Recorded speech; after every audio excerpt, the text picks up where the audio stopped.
Merci à vous d'être venus, merci à Stack de m'avoir invité. Alors, je vais vous parler aujourd'hui de ma carrière, entre guillemets, à succès. Vous m'en voudrez pas, hein, j'ai pas des chevilles énormes, mais ma carrière à succès en bug bounty, en considérant que j'ai fait en l'espace de 5 ans à peu près 1 million d'euros en bug bounty. Voilà, je vais vous présenter un petit peu mon parcours, quelques stats, quelques petites choses. Merci, merci.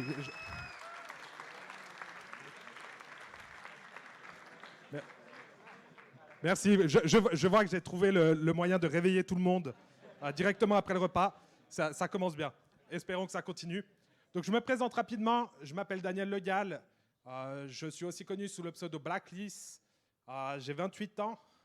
Je suis rechercheur en sécurité pour une entreprise qui s'appelle Bugscale SA, qui est une entreprise suisse dont je suis cofondateur.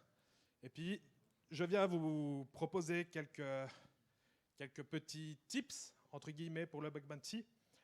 Donc, évidemment, j'aurais peut-être dû mettre cette slide un petit peu avant. Donc, moi, je suis principalement expert dans les technologies web. C'est ce que je fais depuis que j'ai 11 ans à peu près. J'ai commencé à hacker des applications web dès que j'étais gamin pour tricher aux jeux vidéo. Hein. Je sais, c'est pas bien. C'est pas bien, mais il faut bien commencer quelque part. Je suis aussi joueur de CTF, donc de concours de sécurité informatique. Vous savez bien, il y en a un ce soir. Donc avec l'équipe Zero Day Sober, qui est une équipe assez reconnue à l'international. Et puis du coup, j'ai commencé le bug bounty à la fin de l'année 2016, essentiellement début 2017 en vrai. Donc j'ai trouvé des failles chez Facebook, j'ai trouvé énormément de failles chez Magento, chez Swisscom, qui est le fournisseur d'accès Internet majoritaire en Suisse, chez la Poste suisse aussi, et plein d'autres entreprises, mais celle-là en particulier.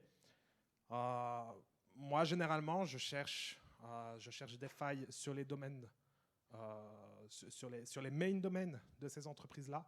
Je ne cherche pas les petits services à côté et je ne cherche pas des vulnérabilités avec peu d'impact. Je me focus vraiment sur des choses avec un gros impact.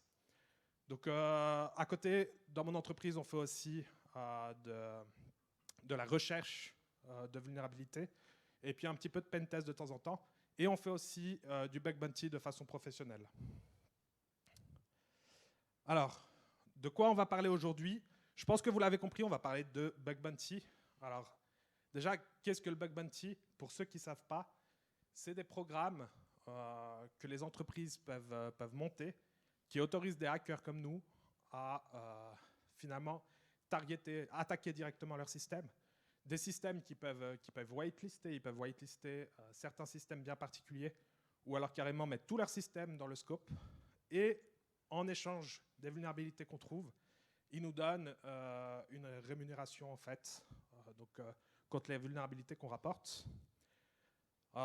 C'est plutôt intéressant pour les entreprises parce que ça leur permet d'avoir un test continu finalement de leurs applications. Et je pense que ce serait plutôt une bonne idée s'il y a ici des CTO ou des choses comme ça. Je pense que c'est quelque chose auquel il faudrait réfléchir pour vos entreprises. Je pense que c'est vraiment quelque chose d'important à rajouter dans vos process. Après, c'est aussi intéressant pour nous, en tant que hackers, simplement parce que, évidemment, ça paye. Franchement, hein, ça fait du cash. Et de façon plus honnête, ça permet aussi d'avoir un cadre légal qui n'existait pas jusqu'à maintenant. Moi, quand j'ai commencé la sécurité, personnellement, si je trouvais une faille chez une entreprise, il y avait toujours cette question, je la rapporte pas. Si je la rapporte, j'ai un risque légal. Est-ce qu'on va m'attaquer? Donc aujourd'hui, ça rajoute un petit peu un cadre légal aussi à ça. Donc voilà. Et puis, évidemment, si vous payez des hackers qui vont chercher de façon un peu aléatoire des failles sur vos systèmes, forcément, plus vous payez, plus ils sont motivés à trouver des failles et finalement, plus votre sécurité en bénéficie. Donc, je vais vous montrer quelques statistiques sur vraiment un petit échantillon de bugs que j'ai sélectionné sur une période de temps. Donc j'ai pris un subset en fait, de 69 bugs. Alors, promis, je n'ai pas pris 69 exprès. C'est juste ce qui est sorti sur un délai donné, je suis désolé. Donc j'ai pris quelques bugs que j'ai trouvés donc, sur la plateforme YesWeHack, HackerOne et chez Swisscom. Donc on voit donc, quelques graphiques, si vous les voyez bien. Oui, vous les voyez très bien. Donc, j'ai catégorisé un petit peu les bugs que j'ai trouvés sur ces 69 bugs, finalement par type de bug. On voit que c'est toujours un petit peu les mêmes choses qui reviennent. Beaucoup de bugs de input filtering. Donc, ça peut être SQL injection, ça peut être des XSS, ça peut être directement des RCE par command injection. Et puis, énormément d'insecure authentication or authorization, donc du manque de contrôle d'accès ou des formulaires de login qui ne sont pas suffisants ou des pages qui ne restreignent pas du tout l'accès. Donc c'est essentiellement ce qu'on trouve, en tout cas ce que moi je trouve en bug bounty. Après, moi je focus aussi peut-être particulièrement là-dessus. Donc c'est ce que moi je trouve, mais je pense que c'est plutôt représentatif un petit peu de ce qu'on trouve en général en bug bounty. Voilà, c'est essentiellement, je pense, les choses sur lesquelles il faut focus pour trouver beaucoup de bugs. Et puis, juste à côté, j'ai mis les montants qui ont été payés pour chaque catégorie de bugs, toujours sur ces 69 bugs. Donc, on voit que, par contre, il y a un petit peu moins en nombre d'insecure authentication or authorization, mais que ça a été payé un petit peu plus, simplement parce qu'en général, c'est des failles qui sont plus graves. C'est des failles qui vous donnent accès à des choses auxquelles vous n'êtes pas censé avoir accès. Et du coup, c'est en général un petit peu plus grave. C'est vrai que les XSS, dans les input filtering, ça baisse aussi un petit peu finalement le montant qui est payé. Mais voilà, ça donne une assez bonne idée. Les autres catégories sont clairement sous-représentées. Donc, j'en parlerai pas beaucoup finalement parce que c'est vrai qu'elles sont clairement sous-représentées. Peut-être par le fait que c'est parce que moi, je ne cherche pas spécifiquement ça, mais je pense que je monitore aussi un petit peu les bugs des autres et c'est essentiellement quand même ce qu'on voit en général. Donc pour ces 69 bugs au total, j'ai été payé 177 000 francs suisses. Ça représente à peu près, je dirais, 165 000 euros à peu près. Ce qui fait une moyenne d'à peu près 2500 euros par bug, grosso modo.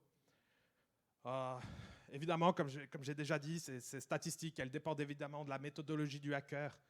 Donc ça représente effectivement ma méthodologie. Peut-être que si vous faites du bug bounty, ce sera un petit peu différent, même si je pense que ça reste quand même un pattern qui se retrouvera souvent. Alors, ces nombres, ils sont gros, j'en ai bien conscience, ça peut faire rêver un petit peu. Je tiens quand même à faire un petit warning, entre guillemets. Des fois, on a plus de succès à des moments qu'à d'autres. Donc, c'est clair qu'il y a des mois où je me fais nettement moins que d'autres mois. Ça dépendra des programmes de bug bounty auxquels j'ai accès. Alors, j'en ai accès à beaucoup. Hein. J'ai à peu près à ma disposition 600 programmes privés sur lesquels je peux hacker parce que je suis invité sur beaucoup de programmes sur les différentes plateformes. Ceci dit, il faudra encore trouver un programme qui vous plaît, un programme qui vous convient en termes de payout, en termes d'entreprise, en termes de systèmes qui sont exposés. Donc ça réduit drastiquement finalement les programmes auxquels vous avez accès. Et puis des fois, vous avez aussi un petit problème de motivation, simplement. C'est quelque chose, moi, que j'ai particulièrement rencontré. On est dans un métier où finalement, le burn-out, il est toujours assez proche, surtout si vous faites ça. Moi, personnellement, j'ai commencé ça en parallèle d'une activité à 100%. Donc, j'étais employé dans une autre boîte et je faisais ça le soir. Et c'est vrai que le burn-out, il est assez proche. Hein. C'est beaucoup de travail, c'est beaucoup de choses. Donc, bien faire attention si ça vous tente de vous lancer là-dedans. Faire un petit peu attention à ça. Essayez de garder un bon rythme de vie à côté. Et puis voilà. Et dernier point aussi, ça dépend évidemment des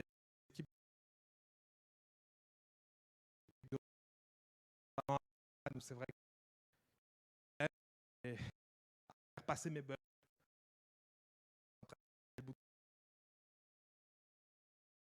et puis qu'il est discuté pendant 3, ça donne de s'autofinancer. Alors, sur ma méthodologie, je ne vais pas vous mentir, je suis flemmard, je suis très flemmard. Donc, je ne fais pas de recon, parce que très clairement, ça m'emmerde. J'automatise rien, parce que j'ai la flemme, que je code mal, et que quand je me motive à coder correctement, j'abandonne très vite. Donc, je n'ai rien automatisé pour le moment, mais ça fait 3 ans que je dis que pour le moment, je vais quand même le faire, mais un jour. Pour l'instant, c'est toujours pas fait.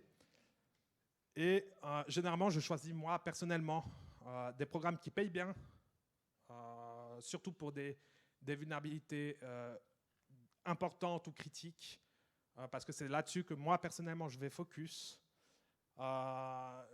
Des entreprises qui m'intéressent, des applications qui vont avoir des applications qui m'intéressent à tester. J'ai une pensée très émue pour toutes les applications PHP notamment, qui ont tendance à beaucoup m'intéresser en général. Si le scope il est large, si l'entreprise expose beaucoup de services dans son bug bounty, ça m'intéresse d'autant plus. Et évidemment, s'ils distribuent leur code, alors là je suis aux anges. Moi personnellement, c'est ce que j'adore faire, j'adore regarder un petit peu le code. Donc moi, c'est ce qui m'intéresse particulièrement. Je pense qu'une des choses importantes en bug bounty, c'est que quand on se met sur une cible, c'est de savoir y rester. Ça peut paraître bête comme ça, mais moi personnellement, le bug bounty, j'ai connu ça en 2013. Et j'ai toujours abandonné, j'ai toujours essayé de m'y mettre, j'ai toujours abandonné en me disant, bah, ça, les gens, ils ont tous regardé, c'est du temps que je passe pour rien du tout. En 2017, que j'ai réussi à me dire, ok, les gens, ils ont peut-être regardé, mais ils n'ont peut-être pas ton expertise. Regarde toi aussi. Et puis là, j'ai commencé à trouver pas mal de choses. Et c'est quelque chose, même encore aujourd'hui, même si je le sais, c'est assez difficile. Des fois, je vais regarder un programme pendant une semaine, je ne vais rien trouver. Puis je vais me dire, non, mais il faut que je change. C'est une erreur. C'est une erreur pour la bonne et simple raison que plus vous passez de temps sur une cible, plus vous la connaissez. Plus vous la connaissez, plus vous allez commencer à trouver des bugs. Généralement, je trouve un bug. Très très vite, je trouve un deuxième bug. C'est bizarre, c'est à peu près toujours comme ça que ça se passe. Je trouve un bug, j'en trouve un deuxième derrière, et puis petit à petit, après, c'est un peu une pluie de bugs ensuite qui arrive. Ça m'est arrivé en pentest aussi, mais c'est vrai qu'en bug bounty, ça a tendance à m'arriver assez souvent. Dès que j'ai le premier bug, je commence à trouver plein de bugs un petit peu partout. Donc, moi, c'est un conseil que je peux donner à tout le monde. Il faut savoir focus un petit peu plus de temps sur les programmes que vous testez. Il ne faut pas changer tous les 3 jours. Je sais que c'est tentant de changer tous les 3 jours et puis d'essayer de trouver un programme où vous allez tout de suite trouver quelque chose dans les premières minutes. Mais déjà, les programmes comme ça sont rares. Et puis quand vous trouvez quelque chose dans les premières minutes, vous avez des fortes chances que quelqu'un soit déjà passé avant vous et ait trouvé exactement la même chose. Le mieux, c'est d'essayer de trouver des bugs qui sont peut-être un petit peu plus durs à trouver, mais où finalement vous avez assez peu de chances que d'autres l'aient déjà fait avant vous. Alors, en parlant de ça, il y a quelque chose qui est assez marrant en bug bounty. S'il y en a qui en font ici, vous pensez sans doute ça en général. Quand on teste un programme, généralement on se dit que le website standard, le root domaine, on se dit non mais il a été déjà regardé par tout le monde, ça ne sert à rien de regarder, tout le monde l'a déjà regardé. Sauf que, évidemment, tout le monde se dit ça. Et en fait, personne ne le regarde. J'ai des exemples. Par exemple, je pense, j'ai une petite pensée pour Snapchat, par exemple, qui il y a quelques années de ça a vu sur son logout de l'application mobile, il y avait l'ID du user qui passait, puis vous mettiez un autre ID, puis vous receviez un token en réponse, puis vous pouviez l'utiliser pour vous loguer avec. Ça, c'est resté pendant des années, parce que finalement, personne n'a regardé, parce que tout le monde s'est dit, tout le monde a regardé. Et ça, finalement, c'est aussi un biais où vous dites, non, je ne vais pas regarder ce que tout le monde a déjà regardé, sauf que tout le monde le fait, et du coup, personne ne regarde. C'est quelque chose où je pense qu'il faut là aussi, il faut se forcer un petit peu. Puis vous allez trouver des choses, c'est sûr. Petite chose aussi, sur les sites web, regardez à l'intérieur des fichiers JavaScript. Vous allez trouver une tonne de passes vers des systèmes qui sont normalement plus exposés, ce genre de choses, des API ou des choses comme ça, auxquelles vous n'êtes pas censé que vous n'êtes pas censé pouvoir voir, en fait, des endpoints d'admin et ce genre de choses qui ne sont pas protégées. Ça représente, je pense, un bon 10% de mes failles. C'est de trouver juste des endpoints dans des fichiers JavaScript et me rendre compte que c'est accessible alors que ça ne devrait pas. Ça représente une bonne partie des bounties que j'ai pu trouver par exemple chez Swisscom. C'est tout bête, mais ça paye bien. En général, pour ce type de bug, on a vu tout à l'heure à peu près 2500 €. Pour lire un fichier JavaScript, je trouve que c'est plutôt bien payé. Enfin, lire un fichier JavaScript, non, excusez-moi. CTRL F, double code slash, et voilà. Donc 2500 € pour ça. Ouais, c'est plutôt pas mal. C'est plutôt pas mal. Aussi, petite chose importante, je pense que pour les entreprises que vous testez, plus que des failles techniques, il y a des choses qui peuvent être intéressantes, c'est des failles peut-être un peu plus business. Essayez de réfléchir un petit peu à ce qui vous paraît, comment dire, ce qui vous paraît important finalement pour cette entreprise et comment vous pouvez détourner des choses qui semblent importantes pour ces entreprises-là. J'ai quelques petits exemples dont je ne peux pas forcément beaucoup parler, mais des fois, il y a simplement des choses que vous utilisez, peut-être même des services que vous utilisez dans la vie de tous les jours, où vous vous dites que le processus n'est pas très logique. Ben, s'ils ont un bug bounty, n'hésitez pas à aller leur dire que le processus n'est pas logique. Parce que ça aussi, ça paye. C'est vu aussi comme des failles informatiques. Ça rentre complètement dans le scope des bug bounty. Et c'est des choses qui peuvent payer étonnamment bien, parce que pour vous, ça ne vous semble pas forcément très grave. Mais pour l'entreprise, côté business, des fois, ça a un impact extrêmement important. Et là, alors que vous, techniquement, ça ne semble pas grand-chose, vous pouvez facilement atteindre des failles qui sont critiques pour eux. Et puis moi, ça m'est arrivé, par exemple, de toucher des bounties de 10 000 € sur des failles où je pensais toucher 500 balles. Et je touche 10 000 € parce que l'entreprise me dit ah ben, ça, pour nous, en fait, c'est critique, c'est quelque chose auquel on n'avait pas réfléchi. Et des fois, c'est tout bête, mais c'est suffisant finalement pour toucher un assez gros bounty. De façon plus générale, c'est plutôt évident, je l'ai mis dans la slide quand même, mais visitez les websites, trouvez les features qui sont intéressantes, trouvez un petit peu les choses qui vous paraissent dangereuses, des choses qui exportent des PDF depuis des inputs que vous mettez vous sur le site et ce genre de choses, des uploads de fichiers, ce genre de choses. Trouvez ça un petit peu sur les sites web, testez, c'est un petit peu la démarche standard. Mais pour trouver, n'hésitez pas à chercher sur Google avec des dorks ou n'hésitez pas à chercher des archives du site web pour retrouver des vieilles pages qui ont été supprimées, dont l'indexation a été retirée, mais dont les features ne sont peut-être pas retirées. C'est toujours utile. Et puis là aussi, vous allez trouver quand même pas mal de choses historiques qui sont censées ne plus exister sur le site, mais dont les backends sont toujours là. Et puis voilà. Évidemment, si vous avez accès au code source, dès que vous avez trouvé une vulnérabilité, analysez le pattern qui mène à cette vulnérabilité-là, retrouvez ce pattern un petit peu partout dans le code. Généralement, si un développeur a mal codé quelque chose, il n'a pas mal développé qu'une seule chose, il en a mal développé plein. Analysez ces patterns. Et si vous avez même accès au Git, allez voir qui c'est, allez faire un Git blame sur qui a écrit la vulnérabilité et allez regarder son code. C'est pas pour le shame, hein. Allez pas lui dire « Ah, t'es un mauvais développeur », c'est pas le but. Mais par contre, ça vous donne une bonne piste pour savoir quels développeurs sont peut-être pas formés correctement à la sécurité et puis aller trouver des bugs sur les codes de ces personnes-là. Après, en général, ces collègues qui ont fait les reviews des commits, ils sont pas mieux. Donc, allez chercher quand même le code des autres, mais ça peut être assez intéressant. Alors, une chose qui pour moi est la plus importante quand on regarde quelque chose où on a le code, allez voir les anciennes vulnérabilités qui ont été disclosed, où il y a des CVE. S'il y a des CVE et puis qu'il n'y a pas eu finalement de POC ou ce genre de choses, retrouvez les failles. Prenez une ancienne version, retrouvez les failles et analysez les patchs. Je vous jure que si vous analysez les patchs, vous allez tomber sur des énormités et vous allez reproduire les mêmes bugs. Des fois, à 2 ans d'intervalle, vous allez vous dire, mais là, il suffit de faire un saut de ligne et je bypass ce patch. Et puis ça, vous gagnez 5 000 $, 2 000 $, 3 000 $ pour des bugs où en fait vous faites un saut de ligne ou alors vous remplacez un caractère par un autre. Je vous assure, c'est vraiment très rentable.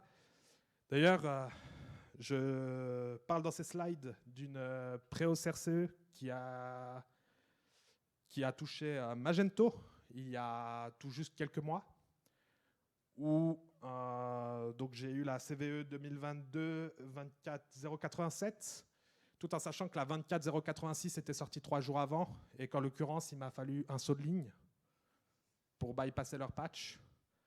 Et ça a été payé 10 000 €. Ça laisse une bonne idée de pourquoi c'est important de juste regarder les patchs, juste pour voir à quel point des fois les développeurs font des énormités. Ils ne le font pas exprès, j'imagine. Mais vous, avec votre esprit un peu tordu de hacker, allez voir les patchs et je vous assure qu'il y a moyen de rigoler un petit peu. Et puis évidemment, regardez tous les anciens bugs de la plateforme que vous testez. En général, s'il y a eu ces bugs-là, ça veut dire, même s'ils ont patché des choses, peut-être soit qu'ils les ont mal patchés, soit qu'ils les ont pas patchés partout. Ça m'arrive très souvent quand je trouve une SQL injection sur un site, du coup de chercher des SQL injections partout sur le site et partout sur leur système. Généralement, s'ils ont fait l'erreur une fois, ils l'ont fait un petit peu partout, et puis vous allez trouver plein de failles. Et là, c'est bon pour vous, c'est bon pour l'entreprise qui va pouvoir savoir un petit peu où sont toutes ces failles, mais c'est surtout bon pour vous en fait. Non, je plaisante. Bien évidemment, c'est bon pour tout le monde. Ça permet aussi aux entreprises finalement de ne pas patcher juste une SQL injection à un endroit et puis de rester vulnérable à côté. C'est quand même important pour eux. J'en rigole beaucoup, mais ici, évidemment, l'intérêt, il est pour les deux parties. Donc, je vais vous parler d'un cas réel que j'ai eu chez Swisscom, qui m'a autorisé à en parler et qui a publié quelque chose pour en parler en fait un petit peu sur Twitter. Donc, ce cas-là, c'est comment j'ai pu avoir la fameuse PlayStation 5, qui est très rare, qui est toujours très rare maintenant, qui était encore plus rare avant. Comment j'ai pu avoir des PlayStation 5 en les prenant directement chez Swisscom, sans payer, ou en payant, mais sans payer c'est mieux. Donc ils ont fait quelques promotions finalement, où vous aviez une PlayStation 5 si vous preniez un nouvel abonnement chez eux, donc un abonnement mobile standard, un abonnement chez eux, vous recevez 5. Du coup, je me suis dit que c'était un bon moment pour regarder un petit peu leur e-commerce, voir un petit peu comment c'était fait, comment c'était un petit peu géré. Je me suis dit que c'était le bon moment. Moi, je cherchais une PS5 depuis un moment, donc je me suis dit que c'était une bonne idée de chercher à ce moment-là. Donc voilà une magnifique photo de moi. Donc vous excuserez, les cheveux là sont pas beaucoup mieux, mais j'étais en confinement, donc j'ai fait l'effort pour cette photo de m'habiller ce jour-là. Ce qui n'était pas toujours le cas, mais vous voyez, du coup, la coupe, c'est pas mieux aujourd'hui, en fait. Mais, donc, là, donc, j'ai reçu une PS5 à la maison. Vous voyez ici. Non. Donc, là, je l'ai payé 1 franc, donc un petit peu moins d'1 €, avec 498 francs de rabais. Et au passage, je vais vous expliquer pourquoi, mais mon abonnement mensuel chez Swisscom a pris une petite tournure négative. Donc voilà, une PS5, plus de factures à payer. Je me suis dit que c'était le bon moment peut-être de me casser de chez eux puis de leur demander un avoir pour ce qu'ils me devaient, après tout. Donc, ce qui s'est passé exactement, c'est que j'ai vu que les objets qui mettaient en promotion comme ça, Sur leur site e-commerce, où vous pouvez acheter des câbles Ethernet et plein de petites bêtises comme ça, finalement, tous les articles qui mettaient en promotion comme ça, un abonnement acheté et vous avez une PS5 offerte, ben en fait, ils les ont un SKU pour ceux à qui ça parle. Et finalement, vous pouvez très bien ajouter cet article dans votre carte sur le site de Swisscom, dès lors que vous connaissez finalement l'ID de l'article. C'est itérable, pas trop difficile. J'ai vu que je pouvais ajouter une PS5 dans mon carte. C'est bien, le problème c'est qu'elle est quand même à 499 francs. Je me suis dit, bon, c'est peut-être mieux si maintenant je trouve un bypass du paiement. C'est comme ça, j'ai une PS5 dans mon carte, c'est pas prévu, mais en plus si je peux ne pas payer, c'est encore mieux. Donc j'ai trouvé un champ, en regardant un petit peu le JavaScript, j'ai trouvé un champ qui permettait simplement en fait de contrôler la promotion, soit en pourcentage, soit en valeur absolue, de contrôler la promotion qu'il y avait dans mon carte. J'ai trouvé ça dans le JavaScript, je me suis dit tiens c'est intéressant, j'ai essayé, ça a marché.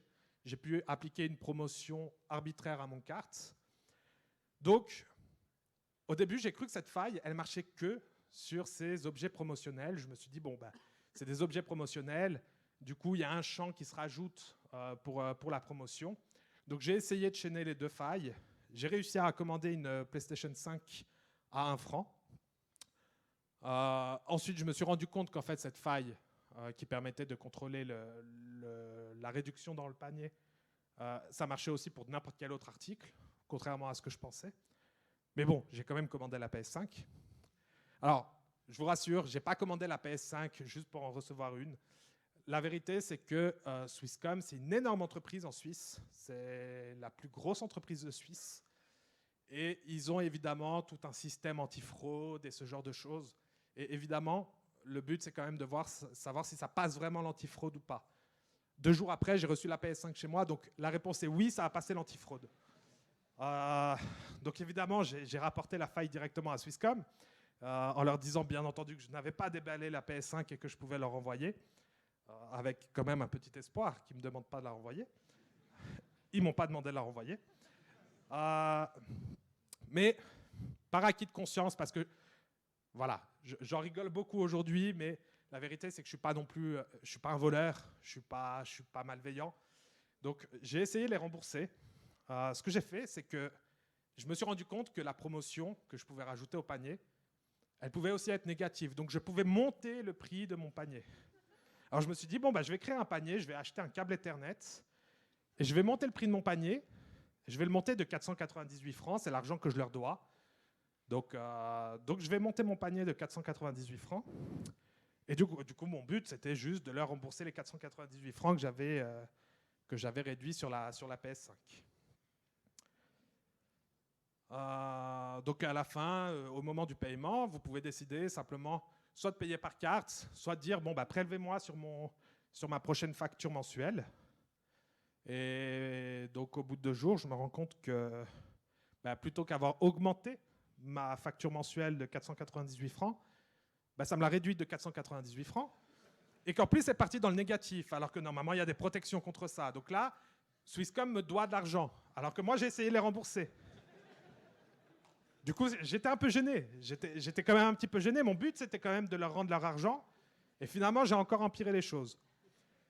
Donc là, de nouveau, je vais les voir sur leur bug bounty. Je leur dis, promis, je touche plus rien. J'arrête. Je touche plus à rien.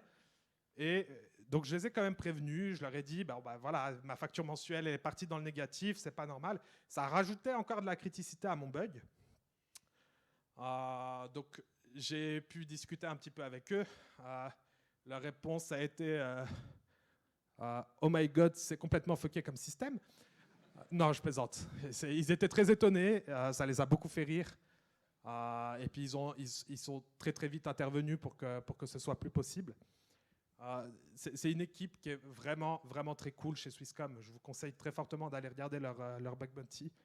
C'est vraiment un bug bounty qui est très, très cool et l'équipe est très, très sympa. Donc, ils m'ont payé 1000 francs supplémentaires.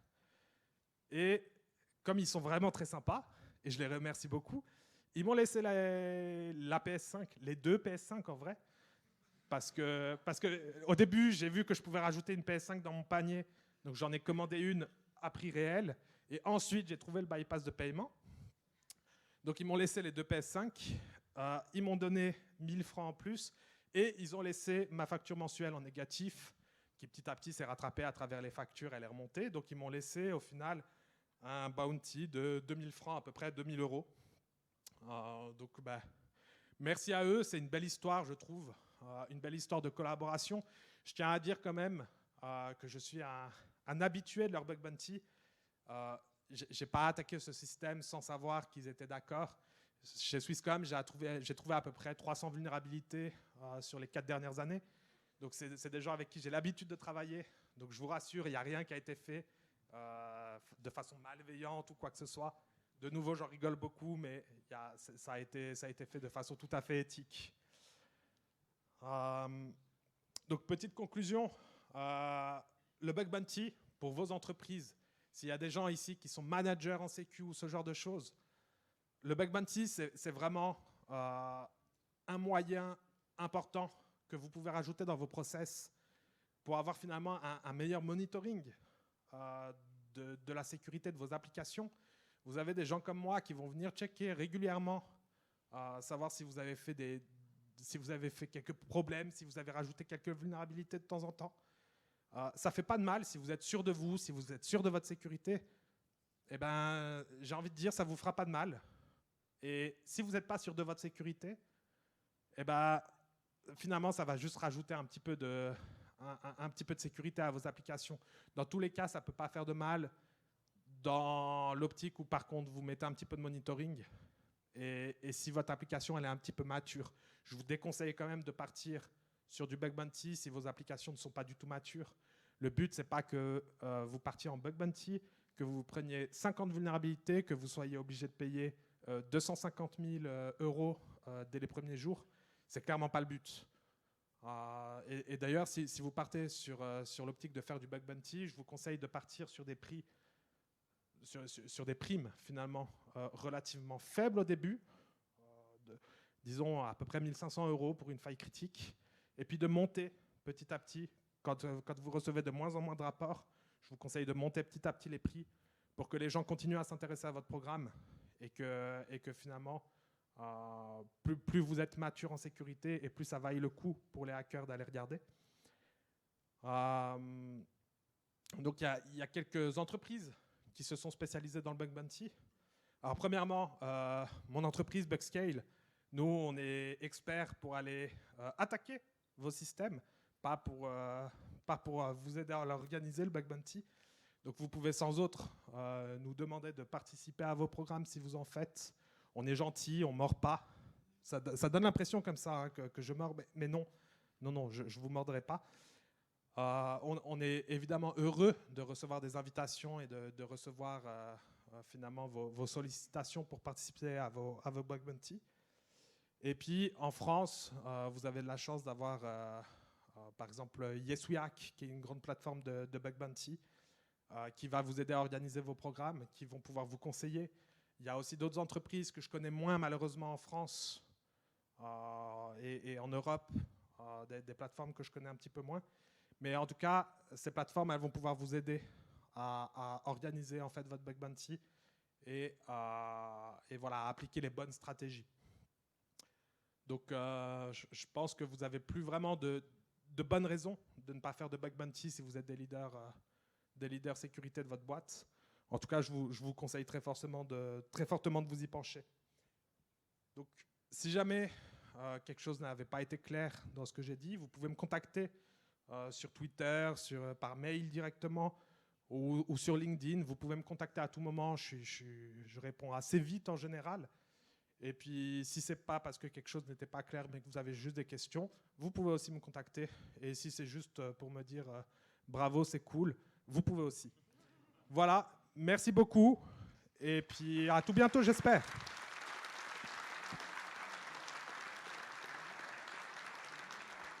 Ouais, j'aurais une question à te poser en fait. Je viens de découvrir un bug sur ta diapo, le note c'est pas mis en gras en fait, les étoiles s'affichent. Je voudrais savoir combien tu me rémunères, si tu peux me payer un café, une bière, ça vaut combien ça dans un bug bounty? C'est pas un bug, c'est une feature. Je ne mets pas de format sur mes slides parce que ça risque de faire des XSS et ce genre de choses. Alors, je ne mets pas de formatting. Mais si jamais, est-ce qu'il y a des questions? Non? Est-ce que je vous ai bien réveillé? Ah, il y a quand même une question, ça va. Ouais, merci pour la présentation. J'avais une question quand tu disais de ne pas commencer un programme de bug bounty tant que la plateforme n'est pas mature. Pour savoir si elle est mature, tu conseilles quoi du coup? De faire un pentest conventionnel, de le faire nous-mêmes ou... Très bonne question. Alors, moi, personnellement, ce que je conseille, effectivement, c'est d'abord de faire des audits, des pentests, des audits. Pour moi, c'est finalement la première étape par laquelle il faut passer. Et ensuite, une fois que vous avez des audits qui reviennent avec, entre guillemets, de moins en moins de résultats, pas sans résultats du tout, parce que dans ce cas-là, si vous avez peu de résultats, ça commence à devenir intéressant peut-être d'avoir d'autres yeux qui se posent dessus. Par contre, après, je ne vous dis pas de passer uniquement en bug bounty. Ça reste très important de faire des audits. Pour moi, c'est deux choses qui sont complémentaires. Je conseille fortement de passer d'abord par des audits et puis de se lancer sur du bug bounty ensuite.